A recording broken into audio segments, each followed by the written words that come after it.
Welcome back to the channel, guys. This is your boy Ali. Hope everybody's doing wonderful. I appreciate everybody that has been subscribing to my channel. Thank you so much. That's helped me tremendously, and I want you to continue to support it. This channel has also helped a lot of people get through interviews and pass certifications and also get a lot of jobs. So please do keep supporting and give this video a thumbs up. So today I'm going to be telling you guys, how did I get a job with AT&T Consulting? Now, AT&T, being a global telecom giant, acquired another company which later changed its name to AT&T Consulting.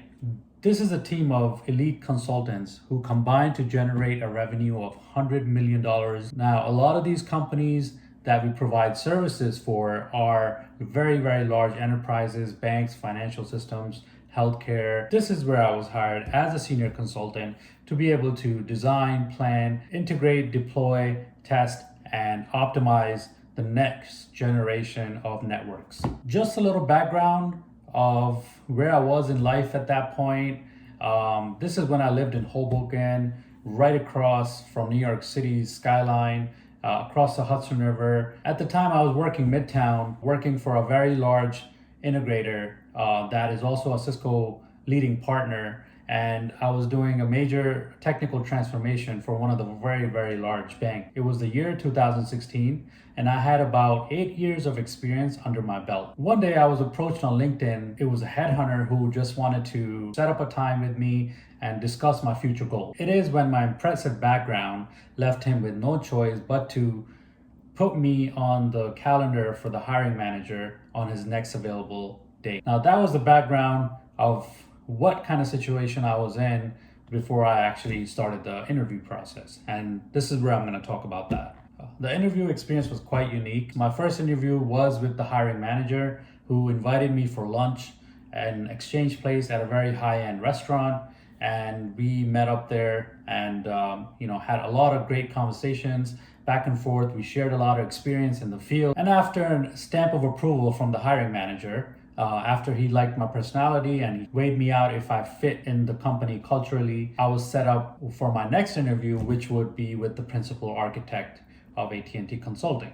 Now, principal architects are pretty much senior level folks who drive engagements and bring revenue into the company by doing a lot of RFP and pre-sales work. So they wanted to interview me to weigh out if I'm able to also capable of doing that type of work, or if I have any sort of experience doing such thing. I use all the tips that I have provided you guys in my other video. Check it out, link right here. And pretty much I was able to get to the next level. Now, the next round of interview is a proper interview, right? So you have a panel of 6 people who are highly technical people, and they're just sitting in front of you and waiting to throw very deep dive technical questions. Now, they normally I remember they divided that up into different sections, right? So it was data center, networks, collaboration, and cloud. So there were 2 SMEs sitting from each of the space, and I think there was 1 cloud guy. And they started with some basic level questions, then they stepped it up to the second level, and so on and so forth. Now, it was a 2-hour long interview, so after 2 hours, I was burnt out. Now, I did do really well on the interview because I had a lot of experience, and pretty much all the stuff that they were talking about, I've already had exposure to in my previous work experience. So I was able to answer to them, and I've worked on all different servers, integrating stuff and rebuilding publishers and database servers and migrating them from on-prem to cloud. And so I think, overall it went really, really well, and they liked my personality, my thought process and everything. So I think the overall approach went really well with the panel. And then I was sent to connect with the senior principal architects.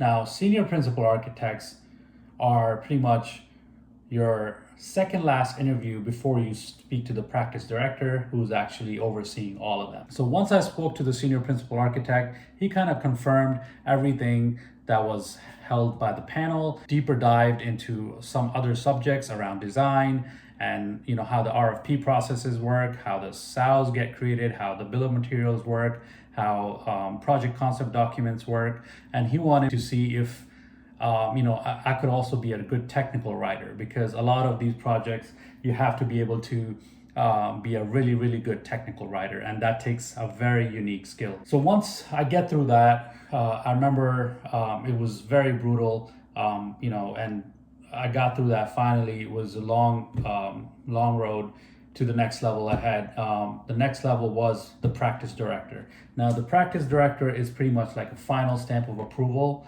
from all the teams that have held the interview. And they just pretty much want to confirm me within the company and kind of just, chit chat with me and kind of just, weigh out my personality and the culture fit, and maybe even discuss the salary, right? So at that point, I always negotiate my salaries, and you should too. You don't want to just negotiate just the base and bonus, but you want to negotiate your PTOs, you want to negotiate the 401ks, you want to negotiate everything else, right, that they give you. Now, just to keep in mind, all these interviews with AT&T Consulting spanned over a time period of about 8 months. It took a very, very long time. Their interview process is very lengthy, and whoever has been through that could confirm this as well, because most of my colleagues that I spoke to took that much amount of time to get through the interviews. I don't know what takes them so long, but that's just a process. That's why it's very hard to get into AT&T. I remember, meantime, there were other offers that I was getting, and I just kept declining them because I wasn't sure if AT&T is going to give me an offer. But at one point, I ended up accepting an offer from a very large integrator, and 2 months later, I remember leaving that job for AT&T. So it's just the nature of how things are with getting hired with them. So what's the point of all this, right? Why did I tell you my story? So the main lesson here is, no matter how hard you tried, never give up and continue to chase your dreams. Be it a landing dream job, making good money, or even getting in better shape, or treating other people better. Only one person is responsible for your future, and that is your own self. Till next time, see you guys later.